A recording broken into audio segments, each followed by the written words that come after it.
नमस्कार संस्कृत प्यारे विद्यार्थियों, आप सभी लोगों का एक बार पुनः आपके अपने शैक्षिक चैनल और उससे अनुसरण में हार्दिक अभिनंदन स्वागत है।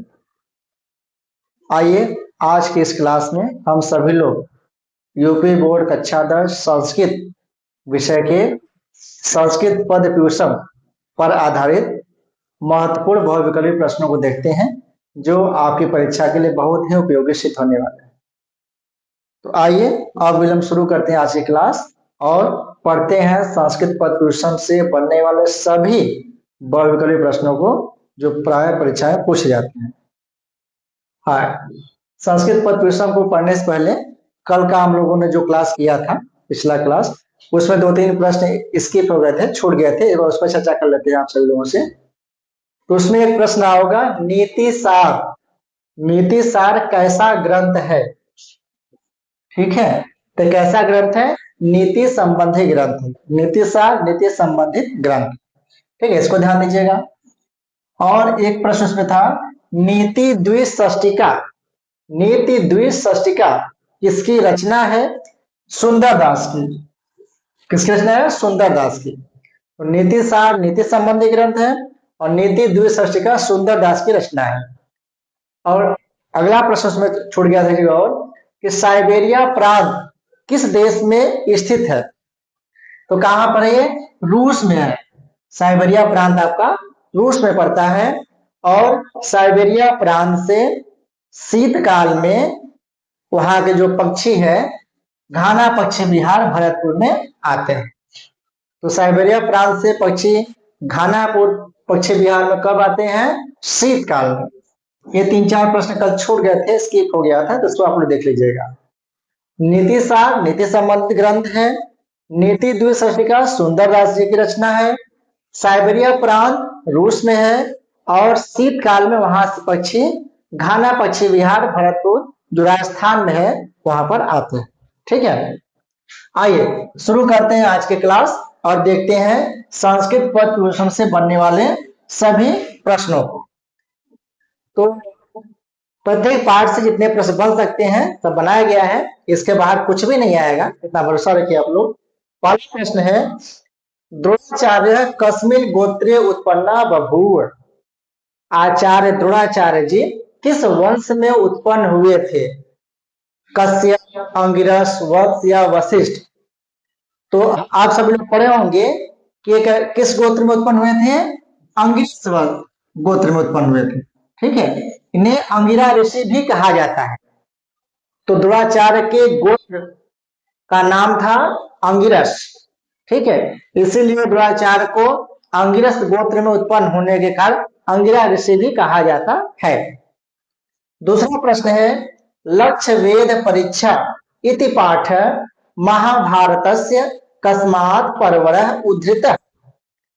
लक्ष्य वेद परीक्षा ये इति पाठ है, यह जो पाठ है लक्ष्य वेद परीक्षा महाभारत के किस पर्व से उद्धृत है या लिया गया?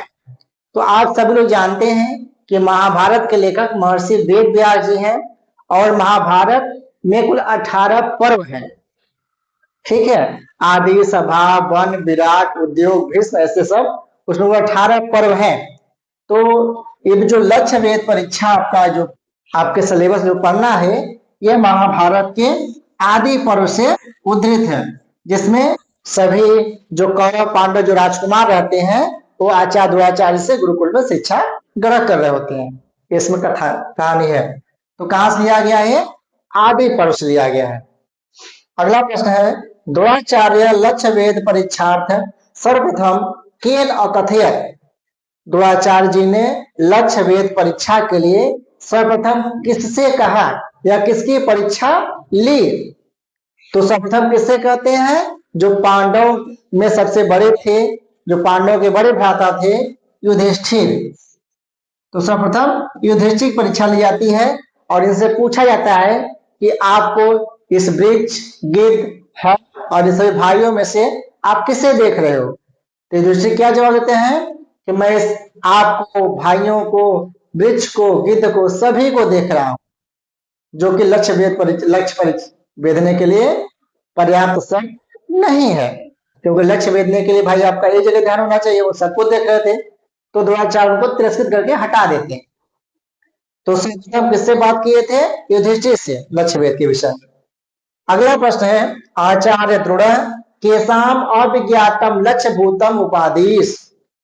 आचार्य द्रोणाचार्य किससे, किसके लक्ष्य भूत परीक्षा को जानने के लिए आदेश दिया, यानी किसके लक्ष्य परीक्षा को जानना चाह रहे थे कि ये लक्ष्य भेदने में समर्थ है कि नहीं, पूरा ज्ञान देने के बाद। तो किसको दिए, किसका जानना चाह रहे थे? कुमारा राम, जो सभी राजकुमार थे। ठीक है, कौरव पांडव और अन्य जो देशों से आए हुए राजकुमार थे, सभी राजकुमारों की लक्ष्य भेद परीक्षा वो जानना चाह रहे थे। ठीक है, आइए आगे चलते हैं। अगला प्रश्न है, सर्वान इति पदे विभक्ति अस्ति। सर्वान इस पद में कौन सी विभक्ति है? प्रथमा, द्वितीया, तृतीया, चतुर्थी। तो आप सभी लोगों को यदि राम या बालक या किसी का रूप याद होगा तो राम राम रामौ रामा, रामम रामौ रामान, बालका बालको बालकान, बालका बालको बालकान। पहले द्वितीय व्यक्ति में हमेशा ये आन बनता है, रामान, बालकान, पुस्तकान। ठीक है, तो रामान बालकान जैसे द्वितीय बहुवचन बनेगा वैसे बन जाएगा सर्वान। सर्वा सर्वौ सर्वे, सर्व सर्वौ सर्वान। ठीक है, सर्व सर्वनाम पुल्लिंग द्वितीय बहुवचन ग्रुप है सर्वान। ठीक है, तो सर्वान कहाँ ग्रुप है? द्वितीय बहुवचन ग्रुप है। एक पदे संधि अस्ति। एक इस पद में कौन सी संधि है? तो देखिए आय की मात्रा है, तो जहां पर भी आय या औ की मात्रा हो, कौन संधि होती है? वृद्धि संधि। ठीक है, और वृद्धि संधि सूत्र क्या बताया गया था? वृद्धि रेच। ठीक है, तो अय औ कहीं आपको ये दो मात्रा दिखाई दे किसी शब्द के बीच में तो कौन सी संधि जाएगी? वृद्धि संधि हमेशा मारिएगा। और वृद्धि संधि का सूत्र होता है वृद्धि रेच। अब यहां देखिए एक है, इसका विच्छेद क्या हो जाएगा? एक प्लस एक, तो एक का अ और एक का ए, तो आ के बाद ए आय आता, दोनों के साथ क्या हो जाता है? आय हो जाता है, बन जाएगा आपका एका एक सह। ठीक है, संधि में आप सब लोग पढ़े होंगे।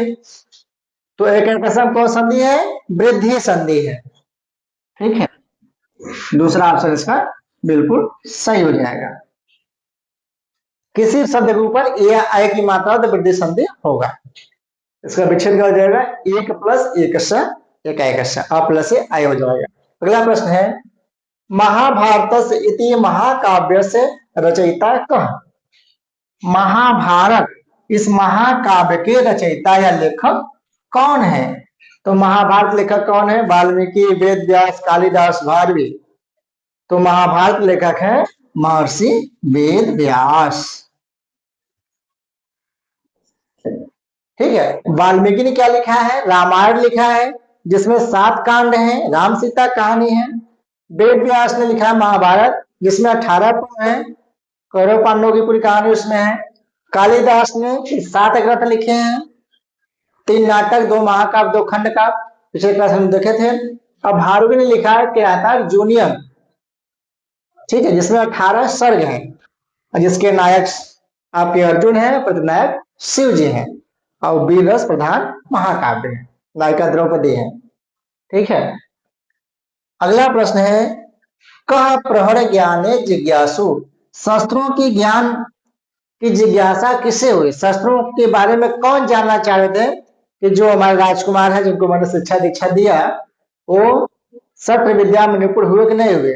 तो कौन जानना चाह रहे थे? युधिष्ठिर, अर्जुन, द्रोण, दुर्योधन।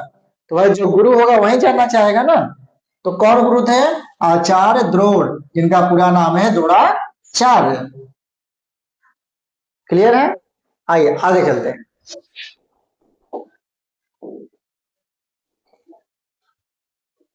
नौवां प्रश्न है, द्रोण केन मनसा प्रत्यभाषत।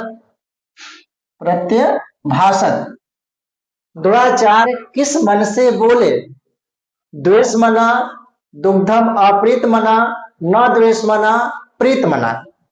तो जब युधिष्ठिर आदि अन्य जो पांडव थे वो सही उत्तर नहीं देते हैं, सब कहते हैं कि हमको सब कुछ दिखाई दे रहा है, तब द्रोणाचार्य जी नाराज हो जाते हैं और अप्रसन्न मन से, अप्रीत मना, अप्रसन्न मन से वो कहते हैं कि चलो हटो, आप लोगों से लक्ष्य नहीं भेदा जाए।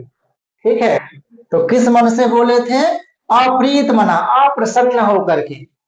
ठीक है, पार्थ किम न अपश्यत, पार्थ क्या नहीं देख रहे थे? पार्थ माने अर्जुन, अर्जुन का नाम है पार्थ। ठीक है, पृथा, पृथा उनकी माता थी, तो पृथा पुत्र, यानी कुंती को पृथा कहा जाता है, तो पृथा का पुत्र होने के कारण अर्जुन को पार्थ भी कहा जाता है। ठीक है, पृथा पुत्र कौन थे? अर्जुन। तो पृथा का पुत्र होने के कारण अर्जुन को पार्थ कहते हैं। पृथा कौन थे? कुंती थी। ठीक है, तो अर्जुन क्या नहीं देख रहे थे? न वृक्षम भवंतम व केवलम वृक्षम केवलम भवंतम दृढ़म, करें न वृक्ष को न आपको, केवल वृक्ष को, केवल आपको, द्रोणाचार्य। तो जब द्रोणाचार्य ने देखा, पूछा कि तुम वृक्ष को देख रहे हो, गिद्ध को देख रहे हो, मुझे देख रहे हो, भाइयों देख रहे हो, तब अर्जुन क्या उत्तर देते हैं कि मैं केवल गिद्ध के सर को देख रहा हूं, न वृक्ष को, न आपको, न किसी को देख रहा हूं। तो न वृक्षम न भवंतम, न मैं वृक्ष को देख रहा हूं, न आपको देख रहा हूं। किसे देख रहे थे? एकमात्र जो कृत्रिम भास था, जो गिद्ध था, उसके सिर को देख रहे थे, उस पर निशाना लगाना था। लक्ष्य वेद परीक्षा इति पाठ कस्मात् महाकाव्यात् उद्धृत।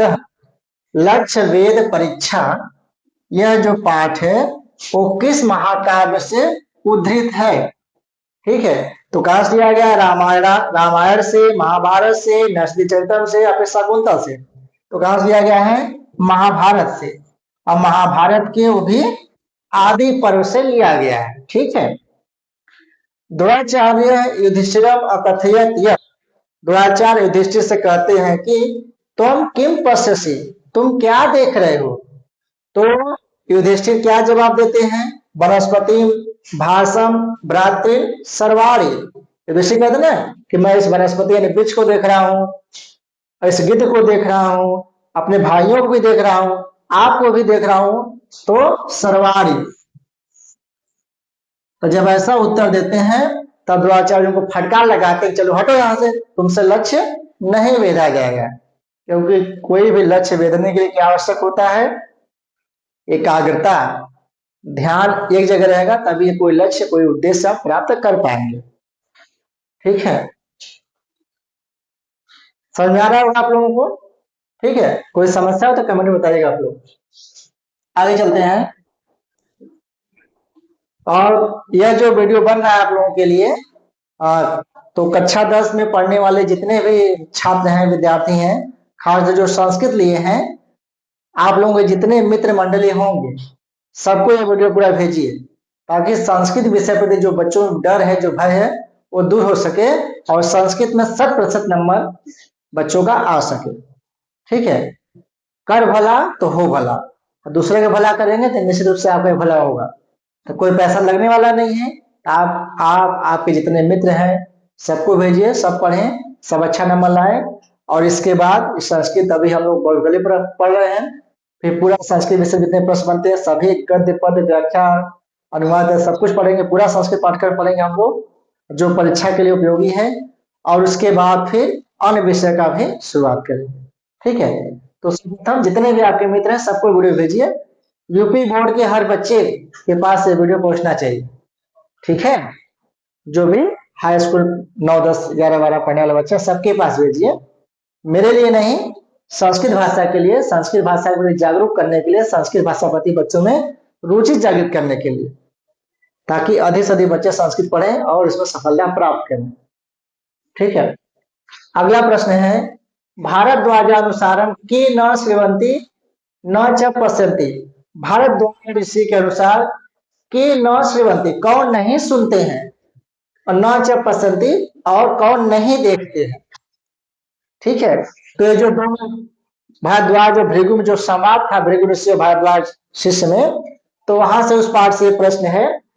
तो मानवा वृक्षा शब्दा महाभूतानि, तो कौन नहीं सुनते नहीं देते इनके अनुसार, वृक्षा।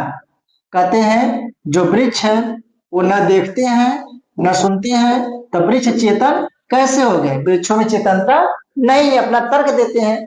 तो उसके उत्तर में बताते हैं गुरु जी कि इस प्रकार से वृक्ष सुनते भी हैं और देखते भी हैं। पाठ पढ़े होंगे तो पता होगा आप लोगों को। वृक्षा कई सलिल पानम कुर्वन्ति, वृक्ष किसके द्वारा, सलिल माने क्या होता है, जल होता है, जल पान करते हैं मतलब जल पीते हैं। तो वृक्ष किसके द्वारा जल पीते हैं, मुख से, पैरों से, नेत्रों से या फिर शब्दों से। तो कैसे पीते हैं, पादई है, पादई माने अपने पैरों से।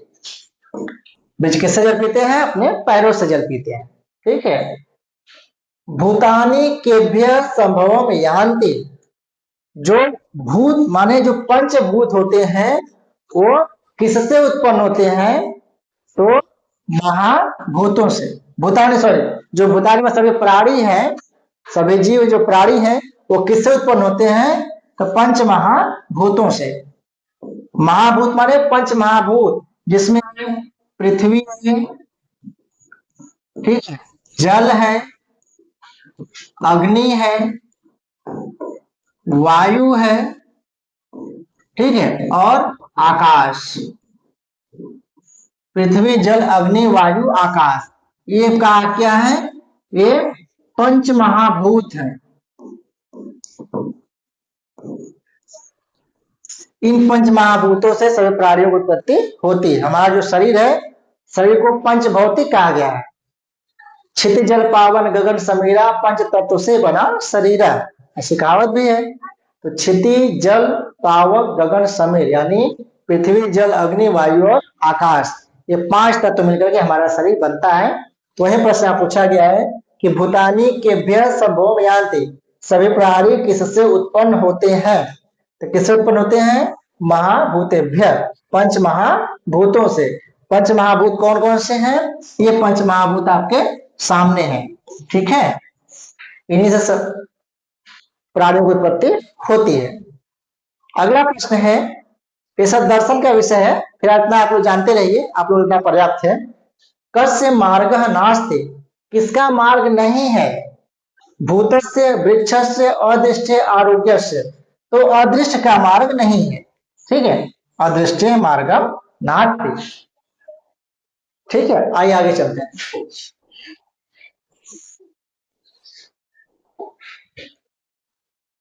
केन कुलम प्रतिष्ठम भवति, किसके द्वारा कुल की प्रतिष्ठा होती है, कुल माने परिवार का मान सम्मान होता है।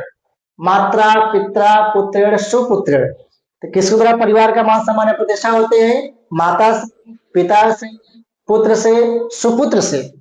भाई देखिए, होगी तो सबसे परिवार का मान सम्मान होता है यदि सब लोग अच्छे हैं तो। लेकिन जो हमारे सिलेबस में है उसके अनुसार यदि सुपुत्र है, यदि अच्छा पुत्र है किसी को मिल जाए, तो उससे परिवार उन्नति को प्राप्त होता है, परिवार आगे बढ़ता है, लोगों का मान सम्मान होता है, हर दृष्टि से परिवार विकास को प्राप्त होता है। तो सुपुत्र, ठीक है, सुपुत्र से यदि एक परिवार में अच्छा पुत्र है, अच्छी पुत्री है, तो उससे परिवार का विकास होगा, मान सम्मान होगा। तो सुपुत्र से कुल की प्रतिष्ठा बढ़ती है।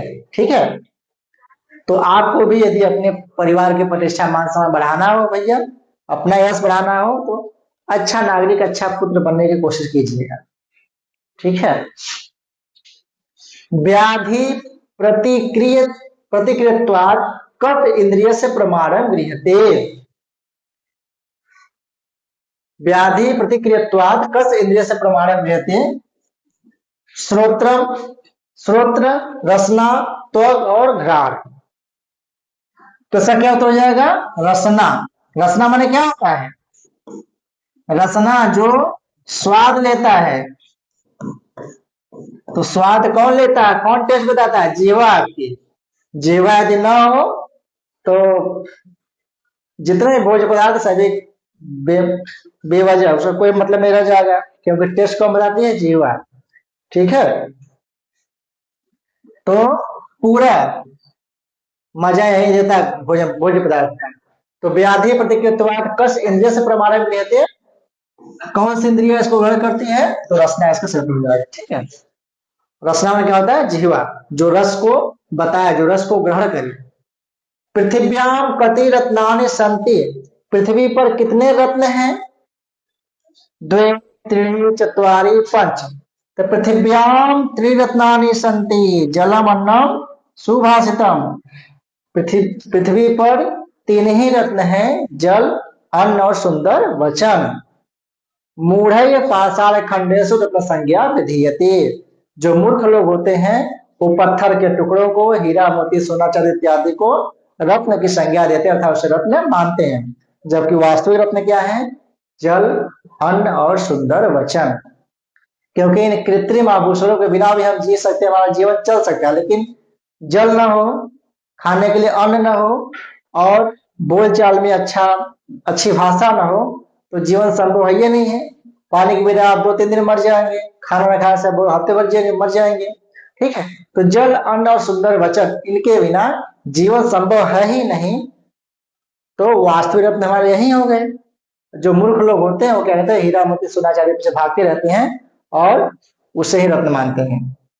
ठीक है, तो वास्तविक रत्न क्या हो गया, जल, अन्न और सुभाषित यानी सुंदर वचन। ठीक है, ये वास्तविक रत्न तीन है, जल, अन्न और सुंदर वचन। जलम, अन्न, सुभाषितम, पृथ्वी पर तीन ही, बाकी सब। अगला क्वेश्चन से पूछता है कि मूर्ख लोग किससे रत्न मानते हैं, मूढ़ रत्न संज्ञा विधीयते, तो क्या उत्तर जाएगा, पाषाण खंडानि, पत्थर के टुकड़ों को। अगला प्रश्न है, धीमताम कालः गच्छते, बुद्धिमानों का समय बीतता है, कैसे बीतता है, काव्य शास्त्र विनोदेन, व्यसनेन, कलहेन, निद्रया। तो जो बुद्धिमान लोग होते हैं अपना समय कैसे बिताते हैं, काव्य शास्त्रों के अध्ययन में, व्यसन माने गलत आदतों में, बुरी आदतों में, झगड़ा करने में, या फिर सोने में। तो जो विद्वान लोग होते हैं, धीमता, जो बुद्धिमान लोग होते हैं, अपना समय कहाँ बिताते हैं, काव्य शास्त्रों के अध्ययन में, किताब इत्यादि के पढ़ने में। और मूर्खों समय कैसे बीतता है, निद्रया कलहेन वा, जो मूर्ख लोग होते हैं अपना समय सोने में, झगड़ा करने में और गलत आदतों में समय अपना व्यतीत करते हैं और जीवन को बर्बाद कर लेते हैं। यदि आप भी अपने आप को धीमता, बुद्धिमान समझते हैं, सत्पुरुष समझते हैं, अच्छा वैद्य समझते हैं, तो अपना समय कहाँ बिताइए, किताबों में बिताइए, पढ़िए। आप लोग इसमें वही समय, किताबें सबसे अच्छे दोस्त होती हैं विद्यार्थी जीवन के लिए। ठीक है, तो किताबों को अपना मित्र बनाइए। आगे चलते हैं,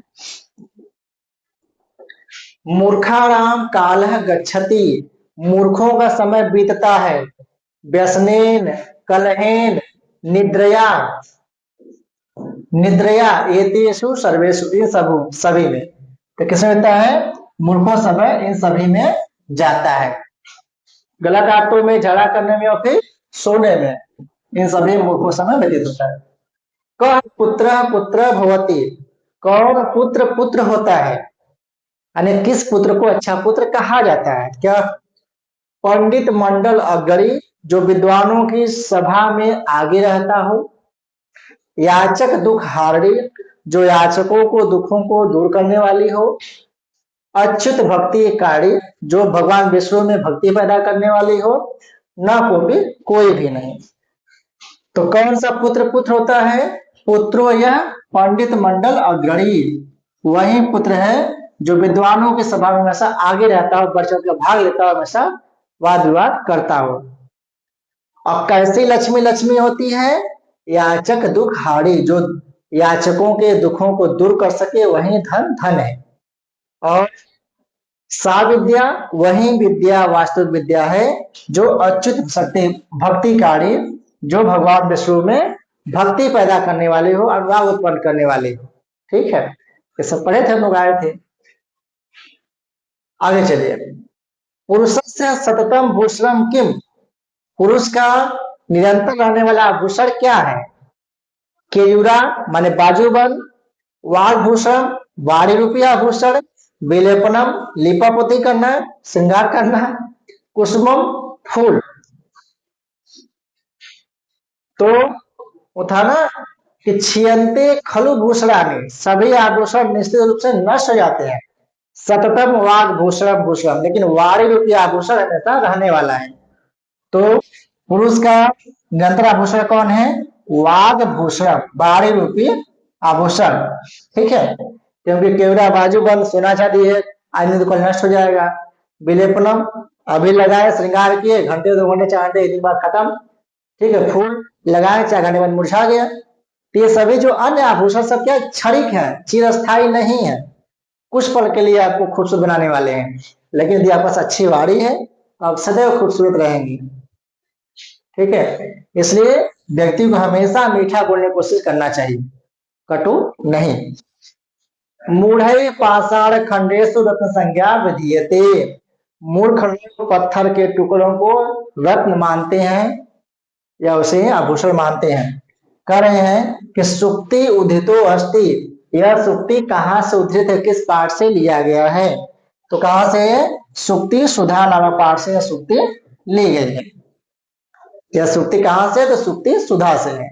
ठीक है, ऐसे पुराने काल पंक्तियां देकर पूछते कि किस पाठ से लिया गया, जो प्रसिद्ध पंक्तियां होती हैं, तो उसको ध्यान दीजिएगा। और बाकी उन सबको यहाँ तक लेसन है, इसके बाहर से कुछ नहीं है, बस यही पढ़िए आप लोग। ठीक है, ये सभी था इसका ऑप्शन। आगे चलिए। छियंते खलु भूषणानि, सभी आभूषण निश्चित रूप से नष्ट हो जाते हैं। छियंते माने नष्ट हो जाते हैं। सततम डैश डैश डैश, लेकिन सततम माने हमेशा रहने वाला आभूषण क्या है? कर्म भूषण, दया भूषण, वाग भूषण या फिर क्षमा भूषण। तो सततम वाग भूषण भूषण, वाणी रूपी आभूषण हमेशा रहने वाला है। इसको पंक्ति उठा के दे दिया है, छियंते खलु भूषणानि सततम वाग भूषण भूषण, लेकिन वाणी रूपी आभूषण हमेशा रहने वाला है। भाषा सुमुख्या मधुरा का अस्ति, भाषाओं में सबसे मुख्य और मधुर है। आंग्ल भाषा, अंग्रेजी भाषा, गिरवाड़ भारती माने कि संस्कृत, हिंदी भाषा, फिर उड़िया भाषा। कौन सी है? तो भाषा सुमुख्या मधुरा दिव्या गिरवाड़ भारती। गिरवाड़ में मोक्ष होता है, मोक्ष को देने वाली भाषा कौन सी है? संस्कृत। तो गिरवाड़ वाणी कौन है? संस्कृत। ठीक है, गिरवाड़ माने मोक्ष होता है।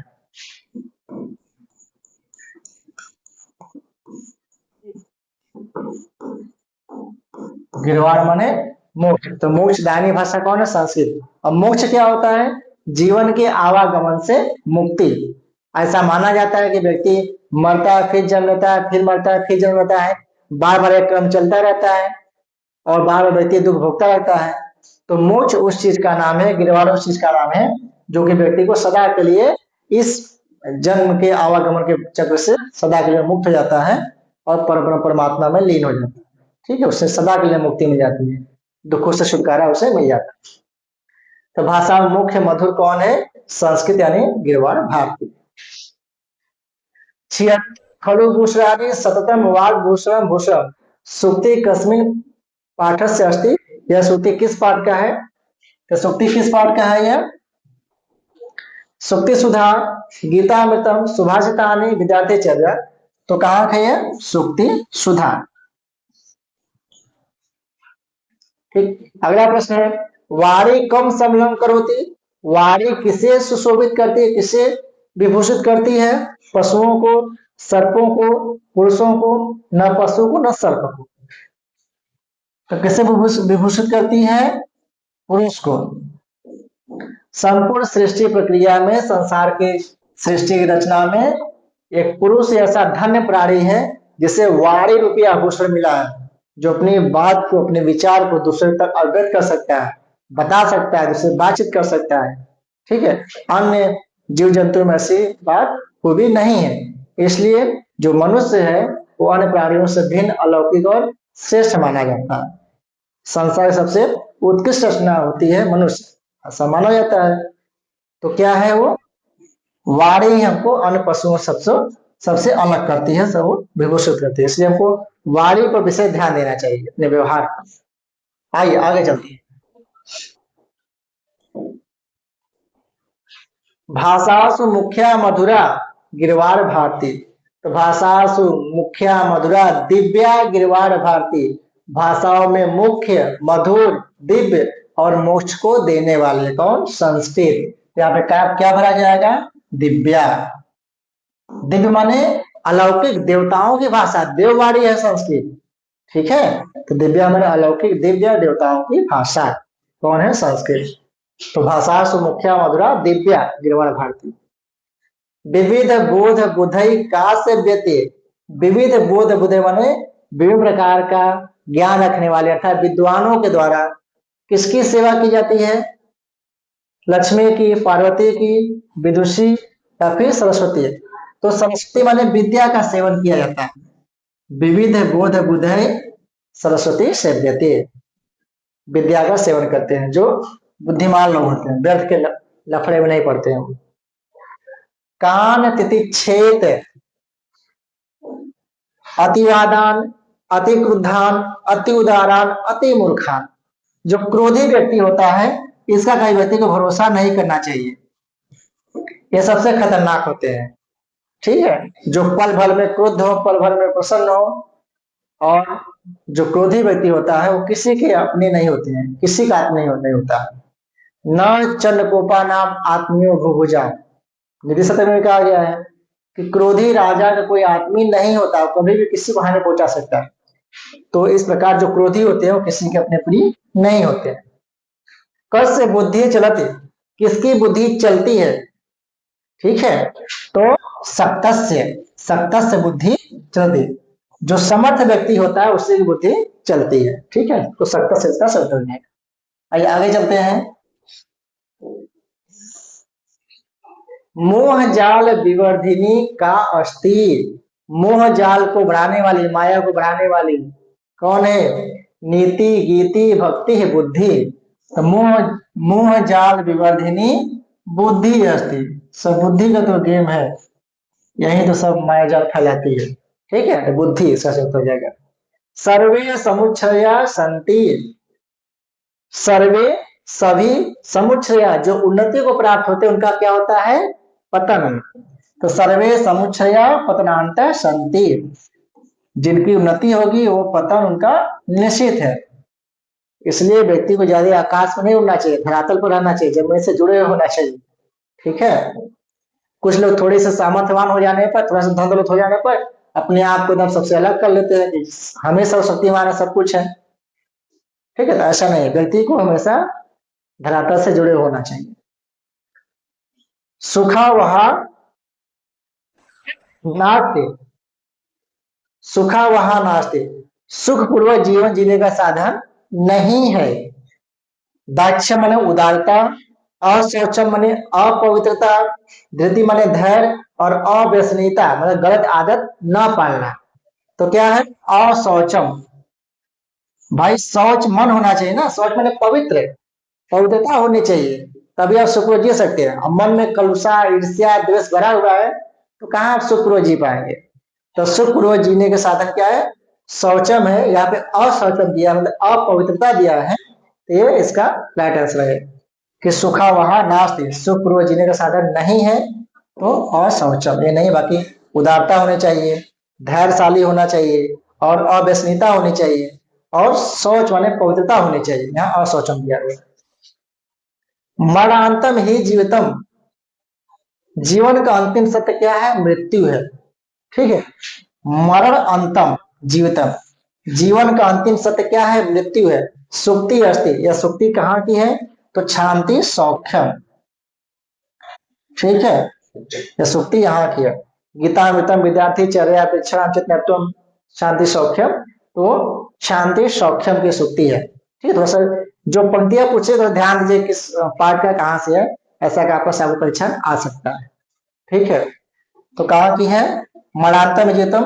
और जो सुक्ति है व्याख्या के लिए भी हमेशा एग्जाम में आता रहता है, ठीक है। तो कहाँ का है, शांति सौख्यम का है, ध्यान दीजिएगा। आगे चले चलते हैं। धर्मा और मनता कामात्मा भवे स खलु वंचित, यह सुक्ति है। कहाँ की सुक्ति है ये, यह भी सुक्ति आपकी शांति सौख्यम की है, ठीक है। तो श्रुतियों में ध्यान दीजिए थोड़ा। विद्यार्थी चर्या नामकम पाठम मुद्रित है। ये जो विद्यार्थी चर्या नामक पाठ है वो कहाँ से लिया गया, कहाँ से उद्धृत है, उसका मूल उपजीव्य क्या है, कहाँ से वो लिया गया है। तो कहाँ से लिया गया, रामायण से, महाभारत से, मनुस्मृति से और वेद से। तो कहाँ से लिया गया है, मनुस्मृति से। मनुस्मृति के लेखक कौन है, आचार्य मनु है। मनुस्मृति में कितने अध्याय हैं, 12 अध्याय, ठीक है। और इसमें धर्म के 10 लक्षण बताए गए हैं। और इसमें संस्कार, विवाह इत्यादि पर भी चर्चा की गई है। संस्कार कितने होते हैं, 16 संस्कार होते हैं। विवाह कितने होते हैं, 8 होते हैं। आश्रम कितने होते हैं, 4 होते हैं। ब्रह्मचर्य, गृहस्थ, वानप्रस्थ और संन्यास, 4 आश्रम, 16 संस्कार, 8 प्रकार के विवाह, इन सब की चर्चा मनुस्मृति में की गई है। मनुस्मृति के दूसरे अध्याय में खास तौर से, ठीक है। और वहां पर धर्म के 10 लक्षण बताए गए हैं। इसमें 12 अध्याय हैं, सब ध्यान दीजिएगा। ब्राह्मणे मुहूर्ते अनुचिंतित, ब्रह्म मुहूर्त में चिंतन करना चाहिए। ब्रह्म मुहूर्त माने सुबह सुबह प्रातः काल 4 से 5 बजे समय होता है, ब्रह्म मुहूर्त करते हैं, ठीक है। धर्मार्थ काय क्लेशान वेद तत्वार्थम एतेषु सर्वेषु। तो हमको सबसे पहले ब्रह्म मुहूर्त उठ जाना चाहिए। धर्म और अर्थ का, शरीर के कष्टों का, काय माने शरीर होता, शरीर के क्लेश माने कष्ट, शरीर के कष्टों का कि क्या दुख तकलीफ है आपको। अब वेद तत्वार्थम, वेद के तत्वों का मतलब कि विद्या का भी चिंतन करना चाहिए। ये 23 सर्वेशु, तो इन सभी का चिंतन हमको प्रातःकाल सुबह सुबह करना चाहिए, ठीक है। आगे चलिए। ब्राह्मे मुहूर्ते डैश डैश डैश, तो ब्रह्म मुहूर्त में क्या होना चाहिए, चिंतित, चिंतन करना चाहिए। बुद्धेत, जग जाना चाहिए। खादेत, खाना चाहिए। गच्छेत, जाना चाहिए। तो ब्राह्मे मुहूर्ते बुद्धेत, हमको ब्रह्म मुहूर्त में सबसे पहले क्या करना चाहिए, जागना चाहिए।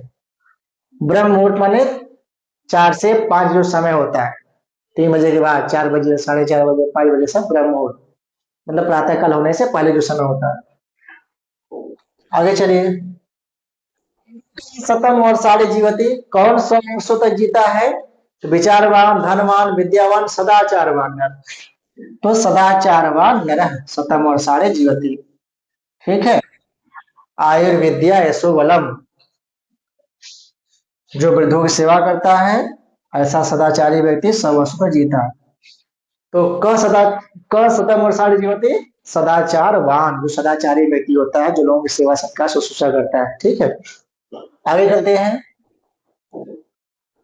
आग्रपाद किम कुर्यात्, पैर धोकर क्या करना चाहिए, भोंजित भोजन करना चाहिए, सब से सुना चाहिए, पीना चाहिए, चले चलना चाहिए। तो आग्रपाद भुंजीत, पैर धो करके हमेशा खाना चाहिए। ये नहीं कि कहीं से आप आए और सीधे ना हाथ धो ना मुंह धो सीधे बैठ जाए भोजन के लिए, इससे दोष लगता है, ठीक है। भोजन से पवित्र चीज के लिए, उससे शरीर को ऊर्जा मिलती है, एनर्जी मिलती है, बुद्धि बढ़ती है उसी से, ठीक है। तो जब भी भोजन करें हमेशा हाथ पर मुंह धो करके ही भोजन करना चाहिए। और सोने से पहले भी हाथ पर मुंह धो करके किसी कपड़े से पोंछ करके फिर बिस्तर में जाना चाहिए सोने के लिए। इससे आपके बुरे सपने या अन्य कलुषित विचार मन में नहीं आते हैं, निद्रा अच्छी आती है, ठीक है।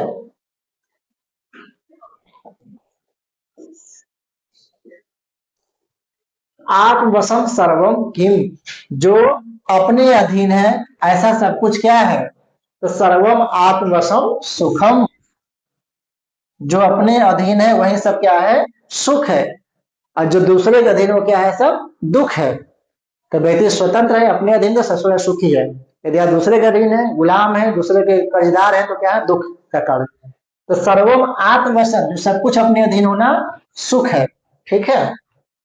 और सर्वम परवशम दुखम, एकाकी चिंतयानो ही परम अधिगच्छन्ति, जो अकेले में सुबह सुबह चिंतन मनन करता है वह परम श्रेयो अधिगच्छति, परम कल्याण को प्राप्त होता है। यहाँ क्या पढ़ा जाएगा? परम श्रेय, श्रेय माने कल्याण, तो परम श्रेय अधिगच्छति। ठीक है, तो हमेशा अकेले में कुछ थोड़ा सा अपने बारे में चिंता मन करना चाहिए कि आपको क्या दुख तकलीफ है, परिवार की क्या स्थिति है, आप कैसे आगे बढ़ सकते हैं, कैसे सफल हो सकते हैं। ये सब चिंता करने से आप चिंता करेंगे उस बारे में, फिर जो होगा युक्ति अपनाएंगे, उसका उपाय करेंगे, फिर आप सफल होंगे आप। तो परम श्रेयो अधिगच्छति। अभिवादनशीलस्य नित्यं वृद्धोपसेविनः चत्वारि तस्य वर्धन्ते आयुर्विद्या यशो बलम। तो क्या जगह भर जाएगा? नित्यम, से उतर जाएगा नित्यम। जो व्यक्ति अभिवादनशील होता है और नित्य माने रोज वृद्धों की सेवा सत्कार करता है, ऐसे व्यक्ति के चत्वारि तस्य वर्धन्ते, उसके चारों गुण बढ़ते हैं, आयु विद्या यश बल। उसकी आयु बढ़ती है, विद्या बढ़ता है, यश बढ़ता है और बल बढ़ता है। ठीक है। कस्मिन मुहूर्ते बुद्धेर, किस मुहूर्त में जगना चाहिए? रात्रो, रात्रि में, दिने, दिन में, ब्रह्मे, ब्रह्म मुहूर्त में, सुबह सुबह, निश्चित माने अर्धरात्रि में। तो ब्रह्मे मुहूर्ते बुद्धेर, हमको ब्रह्म मुहूर्त में 4 से 5 बजे बीच में जग जाना चाहिए। निश्चित माने होता है अर्धरात्रि, ये बड़ा अच्छा शब्दार्थ है। ठीक है, इसको ध्यान दीजिएगा। तो निश्चित माने होता है अर्धरात्रि, अर्धरात्रि समय को निश्चित कहते हैं, 12 बजे समय को। अभिवादनशीलस्य नित्यं वृद्धोपसेविनः सूक्ति किस पाठ से लिया गया है? तो विद्यार्थियों बारे में बताया गया, विद्यार्थी चर्या से। ठीक है, जहां पर विद्यार्थियों बारे में बात की, सब विद्यार्थी चर्या से ही आएंगे, लिया गया। ठीक, किम न ब्रूयात, क्या नहीं बोलना चाहिए? सत्य नहीं बोलना चाहिए, प्रिय नहीं बोलना चाहिए, अप्रिय सत्य नहीं बोलना चाहिए, इमे सर्वे सब कुछ। तो क्या नहीं बोलना चाहिए? अप्रिय सत्य, कटु सत्य नहीं बोलना चाहिए, कड़वा सत्य नहीं बोलना चाहिए, झूठा नहीं बोलना चाहिए। ठीक है, तो सत्य बोलो लेकिन अप्रिय सत्य मत बोलो। ऐसा सत्य जिससे सुनकर लोगों को अप्रिय लगे, दुख हो, तकलीफ हो, ऐसे सत्य को नहीं बोलना चाहिए। ठीक है,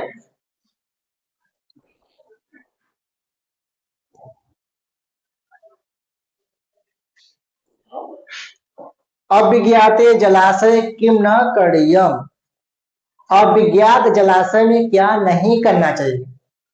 जलाशय माने तालाब या सरोवर।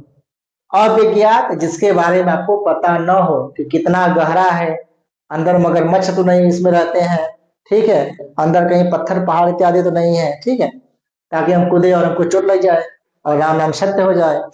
तो अविज्ञात जलाशय में क्या नहीं करना चाहिए? स्नानम भोजनम शयनम, न भोजन न शयनम। तो भैया स्नान नहीं करना चाहिए। ठीक है, भोजन तो जलाशय जाकर करेंगे नहीं, सोएंगे तो जलाशय में है नहीं, विष्णु भगवान तो होने गए समुद्र में सो जाएंगे, शेष नाग के सोया पर, न भोजन न शयन। ठीक है, तो क्या नहीं करना चाहिए? स्नान नहीं करना चाहिए।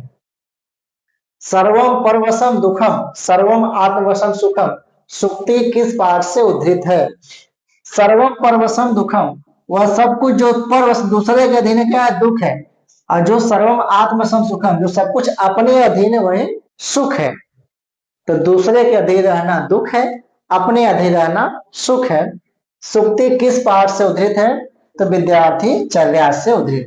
ठीक है, विद्यार्थी चर्या से दो ही सुक्तियां मुख्यतः, विद्यार्थी चर्या, सुक्ति सुधा और गीता मृतम, इन्हीं से ज्यादा आती है सुक्तियां। तो विद्यार्थी चर्या। ठीक, आगे चले। सदाचारवान नरः कति वर्षाणि जीवति, सदाचारवान व्यक्ति कितने वर्षों तक जीता है? तो शतम वर्षाणि जीवति, 100 वर्षों तक जीता है। ठीक, शतम मान 100, 10,000, 10 से अधिक 100, तो क्या है?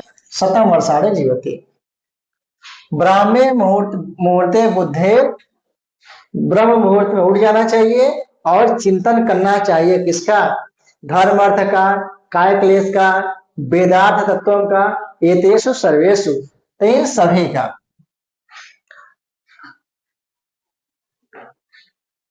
देखिए, ब्राह्मे मुहूर्ते बुद्धे धर्मार्थ अनुचिंतित, एक तो पंक्ति है, लेकिन यहाँ पे धर्म अर्थ काय क्लेशान का वेद तत्वार्थम सभी का चिंतन करना चाहिए।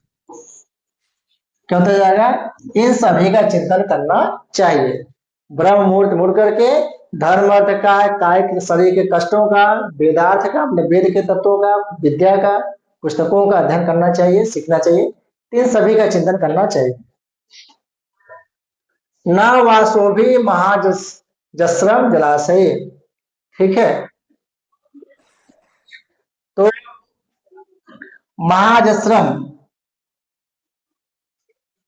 न वासो भी महाजस्रम जलाशय, कपड़े के साथ जलाशय में क्या नहीं करना चाहिए?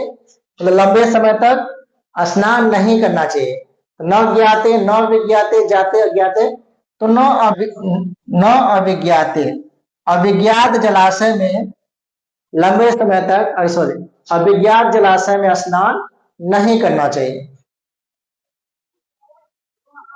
न वासोभि स जस्र जलाशय, ठीक है। तो अविज्ञात जलाशय में हमको स्नान नहीं करना चाहिए।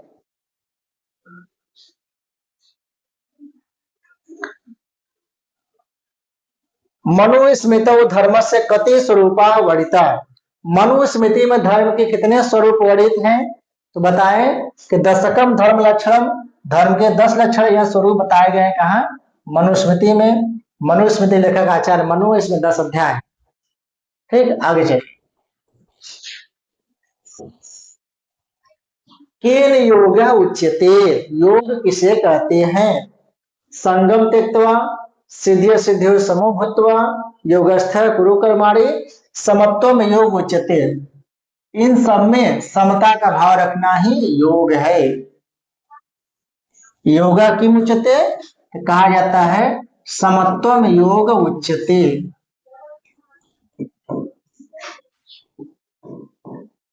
समता का भाव ही योग कहलाता है। यह योग की परिभाषा है। समत्व में योग उच्यते, किन योग उच्यते, किसको योग कहा जाता है? संगम त्यक्त्वा, जो आसक्ति को, लोभ को, मोह को त्याग देता है। सिद्धि असिद्धि समय, जो सिद्धि माने सफलता में और सिद्धि माने असफलता में, लाभ और हानि जो समान रहता है। योगस्थ, जो योग में स्थित रहता है, ध्यान चित लगाता है। ये तेसु सर्वेशु, ये सभी इसके सही उत्तर है। ठीक है।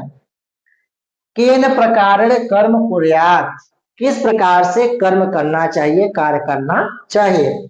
आसक्त भावना से, आसक्ति से, अनासक्त भाव से, कर्म फल की इच्छा से, या सकाम भाव से। तो अनासक्त भाव से हमको कर्म करना चाहिए, मतलब कि बिना आसक्ति के, बिना लोभ मोह, बिना इच्छा के। जब हम अनासक्त भाव से काम करेंगे तो हमें उसमें सफलता या असफलता मिलेगी, हमें असफल होने पर ज्यादा दुख तकलीफ नहीं होगा। ठीक है। श्री कृष्ण ने कहा गीता में, कर्मणे वाधिकार अस्ति मा फलेषु कदाचन, है। ठीक है, केवल कर्म में तुम्हारा अधिकार, उसके फल में नहीं। तो हमें कभी भी फल की कामना से कर्म नहीं करना चाहिए। अनासक्त, बिना आसक्ति के कर्म करना चाहिए। अपना जो हमारा कर्तव्य है, कर्तव्य करते रहना चाहिए, और कार्य अच्छा होगा तो फल अच्छा मिलेगा मिलेगा। ठीक है।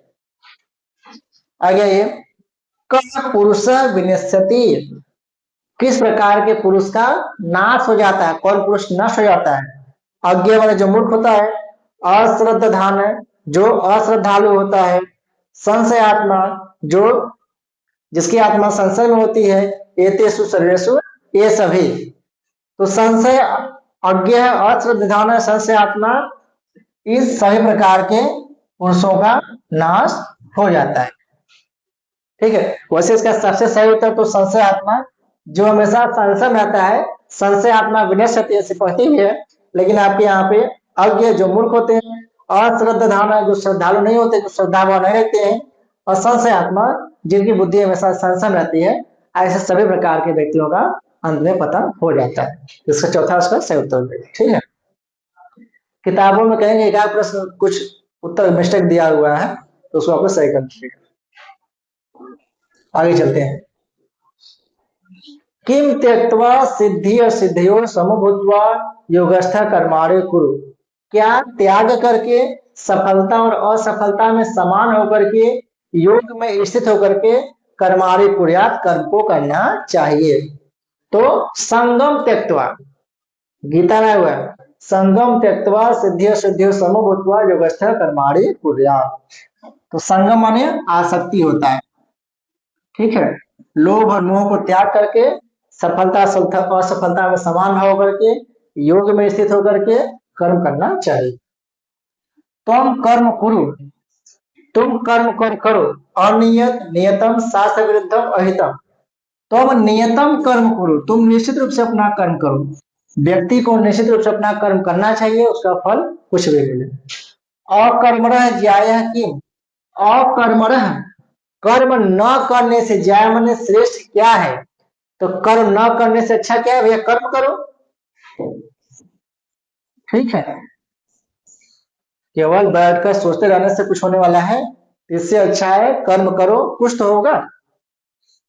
तो अकर्मणः ज्यायः किम, कर्म न करने से क्या अच्छा है, कि माने क्या, ज्याय माने श्रेष्ठ है, तो कर्म करना। स श्री कृष्णम एति, वह श्री कृष्ण को प्राप्त होता है, श्री कृष्ण उसे मिलते हैं। यह माने जो कृष्ण से भक्त है, जो कृष्ण का भक्त है। संग जो आसक्ति को त्याग चुका है, लोभ मोह जो नहीं रखता है। सर्वभूतेषु निर्वैर है, जो सभी प्राणियों में बैर नहीं रखता है, सभी प्राणियों को समान भाव से देखता है। उपर्युक्तानि सर्वाणि, उपर्युक्त सभी ऑप्शन इसके सही है, ठीक है। तो जो श्री कृष्ण का भक्त है, जो आसक्ति को त्याग चुका है, जो सभी प्राणियों को समान भाव से देखता है, बैर नहीं करता है, ऐसा व्यक्ति श्री कृष्ण यति, श्री कृष्ण को प्राप्त होता है, श्री कृष्ण उसे अपनाते हैं, ठीक है। आज आगे चलते। सह श्री कृष्णाय प्रिय, यह वह श्री कृष्ण को प्रिय है, यह माने जो, अर्थात किस प्रकार का व्यक्ति भगवान श्री कृष्ण को प्रिय होता है। शत्रु मित्रे च सम, जो शत्रुता और मित्रता में समान रहता है। मान अपमानयो सम, जो मान और अपमान में समान रहता है। संग वर्जित है, जो शक्ति को त्याग चुका है। उपर्युक्तानि सर्वाणि, तो उपर्युक्त सभी इसका सही उत्तर है, ठीक है। जो शत्रुता में मित्रता में मान अपमान में समान रहता है, जो आसक्ति रहित है, वही श्री कृष्ण को प्रिय है। गीताया प्रतिपाद्य विषय कह, गीता का प्रतिपाद्य विषय क्या है, गीता में मुख्यतः क्या बतलाया गया है। सकाम कर्म, निष्काम कर्म, अभाव कर्म, सदाचार कर्म। तो क्या बताया गया है, निष्काम कर्म, बिना किसी कामना से अपना कर्म करते रहना चाहिए, फल की इच्छा नहीं करना चाहिए, क्योंकि कर्मण्येवाधिकारस्ते मा फलेषु कदाचन। और कर्म तो करिए, लेकिन कर्म ऐसा करिए कि आपसे जितने जलने वाले लोग सब जल मर करके राख हो जाएं, जिस दिन आप सफल हो जाएं। और जिस दिन आप सफल होंगे ना, तो ऐसे कितने लोग हों जिनके घर पर उस दिन आग नहीं जलेगा, चूल्हा नहीं जलेगा, अंदर अंदर जल मरेंगे, ठीक है। चलिए दो पंक्ति सुनाते हैं आप लोगों को। तो दुश्मन भी क्या खूब निभाते हैं किरदार, दुश्मन भी क्या खूब निभाते हैं किरदार, हमसे जल कर भी रखते हैं हमसे प्यार। अंदर अंदर खूब जलेंगे, ऊपर से खूब मीठा मीठा बोलेंगे। तो दुश्मन भी क्या खूब निभाते हैं किरदार, हमसे जल कर भी रखते हैं हमसे प्यार। हम मुस्कुराए तो मुंह फुला लेते हैं, हम मुस्कुराए तो मुंह फुला लेते हैं, और हमारी गम में भी ताली बजा देते हैं। मतलब हमारी खुशी में उनको दुख होता है, हमारे दुख में उनको मजा आता है। ईर्ष्या का कारोबार बड़े जोरों से चलाते हैं, ईर्ष्या का कारोबार बड़े जोरों से चलाते हैं, हमारे नाम पर ही रोज जल से सजाते हैं। खूब बुराई होती है पीठ पीछे। तो ईर्ष्या का कारोबार बड़े जोरों से चलाते हैं, हमारे नाम पर ही रोज जल से सजाते हैं। हम आगे बढ़े तो पेट में दर्द होता है, हम आगे बढ़े तो पेट में दर्द होता है, और हमारी हर जीत में उनको बुखार चढ़ जाता है। जब भी आप सफल होंगे तो बुखार चढ़ जाएगा। तो हम आगे बढ़े तो पेट में दर्द होता है, और हमारी हर जीत में उनको बुखार चढ़ जाता है। हम वो आग हैं जो बुझाई नहीं जाती, हम वो आग हैं जो बुझाई नहीं जाती, दुश्मनों की औकात देख अब तो हंसी आ जाती है, और हमारे उड़ान देख जो जलते हैं, हमारे उड़ान जो देख जलते हैं, वो वही है जो जमीन पर रेंगते हैं। ठीक है, तो ऐसे जो जलने वाले लोग हैं उनको और जलाइए, और जला कैसे पाएंगे, जब सफल होंगे, और सफल होकर के आप आगे चले जाएंगे, आसमान में चले जाएंगे, और जमीन पर रेंगते रह जाएंगे। ठीक है, तो खूब परिश्रम करिए, खूब मेहनत कीजिए, और मन लगा के पढ़ाई कीजिए, क्योंकि पढ़ाई का कोई विकल्प नहीं है, पढ़ेंगे लिखेंगे तभी आगे बढ़ेंगे। चलिए आगे चलते हैं। किम योग उच्यते, योग किसे कहते हैं, समत्वम संगह कर्म असमत्वम, तो समत्वम योग उच्यते, समता का नाम ही योग कहलाता है। आइए आगे चलते हैं। संशय आत्मा विनश्यति, सुक्ति किस पाठ से उद्धृत है, जिसकी आत्मा संशय में रहती, इसकी बुद्धि संशय में रहती हो, उसका नाश हो जाता है। यह सुक्ति किस पाठ से लिया गया है, सुक्ति सुधा विद्यार्थी चर्या गीता मृतम कोई नहीं, तो कहां से होती है, गीता मृतम की सुक्ति है। महर्षि व्यास से कृति ही अस्ति, महर्षि व्यास की कृति रचना है, रामायण गीता वेद शाकुंतल, तो रामायण वाल्मीकि जी हैं, गीता महाभारत का अंश है, और महाभारत के लेखक महर्षि वेद व्यास है, तो गीता के लेखक भी महर्षि वेद व्यास होंगे, और गीता महाभारत के भीष्म पर्व से लिया गया है।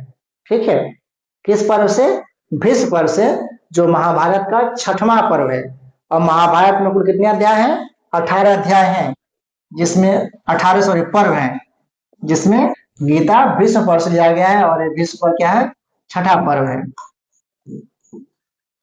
और गीता में पूछा जाए तो कुल इसमें 18 अध्याय गीता में है। ठीक है, और 700 इसमें श्लोक है, गीता में 18 अध्याय और 700 श्लोक हैं। और गीता के वक्ता कौन है, तो गीता के वक्ता भगवान श्री कृष्ण है, और श्रोता कौन है, श्रोता इसके कौन है, अर्जुन है। लोभ और मोह और माया में फंसे हुए अर्जुन को श्री कृष्ण इसमें उपदेश दिए हैं। तो गीता में कुल 18 अध्याय है, 700 श्लोक हैं, गीता के वक्ता भगवान श्री कृष्ण जी हैं, और श्रोता कौन है, अर्जुन है। ठीक है, श्रद्धावान किम लभते, श्रद्धावान क्या प्राप्त करते हैं, तो श्रद्धावान लभते ज्ञानम, जो श्रद्धावान होते वही ज्ञान प्राप्त करते हैं। और घमंडी व्यक्ति के पास कभी विद्या नहीं जाती, इतना ध्यान रखिएगा। अभिमानी घमंडी ईर्ष्यालु के पास कभी विद्या ठहर ही नहीं सकती, जाएगी फिर कुछ समय बाद चली जाएगी। तो हमेशा विद्या अर्जित करना है, विद्या सीखना है, विद्यार्थी है तो आप में विनम्रता श्रद्धाभाव होना चाहिए, जिससे आप विद्या सीख रहे हैं। ठीक है, तो कभी घमंड अभिमान आपके अंदर नहीं आना चाहिए, ये विद्या सीखने का पहला शर्त है। ज्ञानम लब्ध्वा काम अधिगच्छन्ति मानव, ज्ञान को प्राप्त करके मनुष्य कहाँ जाता है, क्या प्राप्त करता है, तो शांतिम अशांतिम सुखम दुखम, तो ज्ञानम लब्ध्वा परम शांतिम अधिगच्छन्ति, व्यक्ति परम शांति को प्राप्त होता है, ईश्वर को प्राप्त करता है, मोक्ष को प्राप्त करता है। चलिए आगे चलते हैं। कह ज्ञानम लभते, कौन ज्ञान प्राप्त करता है, तो श्रद्धावान लभते ज्ञानम, गीता में कहा गया है, पीछे आ हुआ था। समत्वम किम उच्यते, तो समत्वम योग उच्यते, योग की परिभाषा है।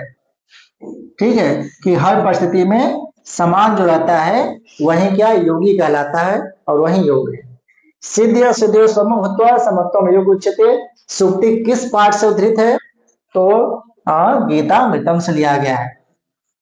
जो सफलता समान रहता है वो हर प्रकार से योगी कहलाता है। ठीक है, तो गीता का आगे चलते हैं। जिव्याद भारतवर्षम इति पाठ कस्मात काव्यात समुद्रित, जिव्याद भारतवर्षम, यह जो पाठ है कहाँ से उद्धृत, किस काव्य से लिया गया, उसका उपजीव्य क्या है, कहाँ से उद्धृत लिया गया है, तो गीताली नामक काव्य से। ठीक है, तो गीताली नामक काव्य से यह पाठ आपका लिया गया है। इसको याद कर लीजिएगा। जिब्यात भारतवर्षम कहाँ से? गीताली नामक काव्य से लिया गया। गीताली इति काव्य से रचयिता कौन? गीताली इस काव्य के लेखक कौन है, रचयिता कौन है? तो डॉक्टर चंद्रभानु इसके लेखक है। ठीक है, महत्वपूर्ण, इसको ध्यान दीजिएगा। जिव्याट भारतवर्षम किस काव्य से लिया गया है? गीताली नामक काव्य से लिया गया है। और गीताली नामक काव्य के लेखक कौन है? डॉक्टर चंद्रभानु जी हैं। ठीक है। कुर्वन्तु इति पदे लकार अस्ति। कुर्वन्तु इस पद में कौन सा लकार है? तो क्री के रूप याद है, पढ़ लेंगे।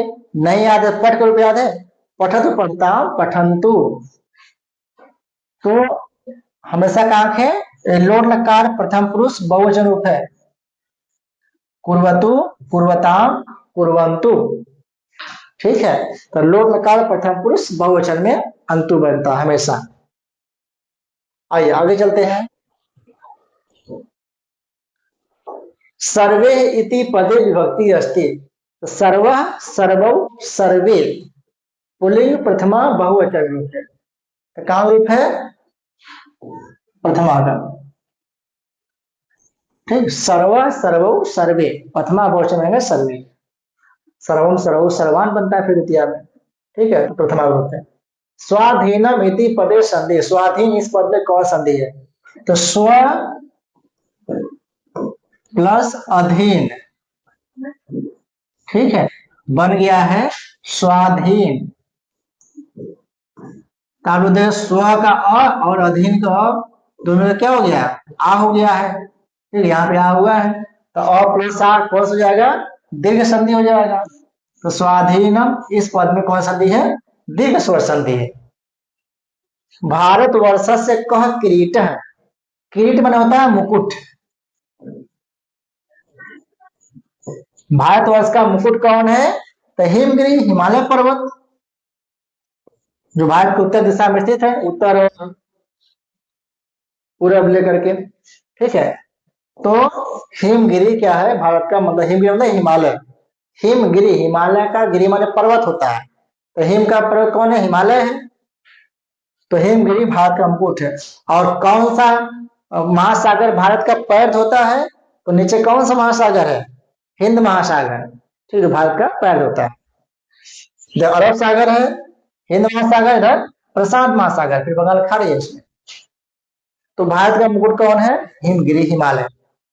गायतु गीता कर्म महत्व योग क्षेम विधान इति सुक्ति उदितो अस्ति। यह सुक्ति कहाँ से उद्धृत है?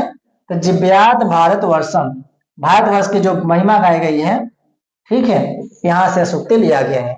गायतु गीता कर्म महत्व, गीता कर्म के महत्व को गाती है, योग क्षेम विधान, यह जिव्यात भारतवर्षम की सुक्ति है। क्लियर? आगे चलते हैं। गीता कस्य महत्व गायतु। गीता किसका महत्व गाती है, किसका महत्व बतलाती है? धर्म का महत्व, योग का महत्व, कर्म का महत्व, ज्ञान का महत्व। तो गीता किसका महत्व बताती है? कर्म का महत्व। कर्मणेव अधिकारस्ते मा फलेषु कदाचन। गायतु इति पदे लकार। गायतु, पठतु, लिखतु, हसतु, गच्छतु, क्रीडतु, खेलतु, सत्तु किस में आता है? हमेशा लोट लकार में आता है। लोट लकार प्रथम पुरुष एक वचन रूप है।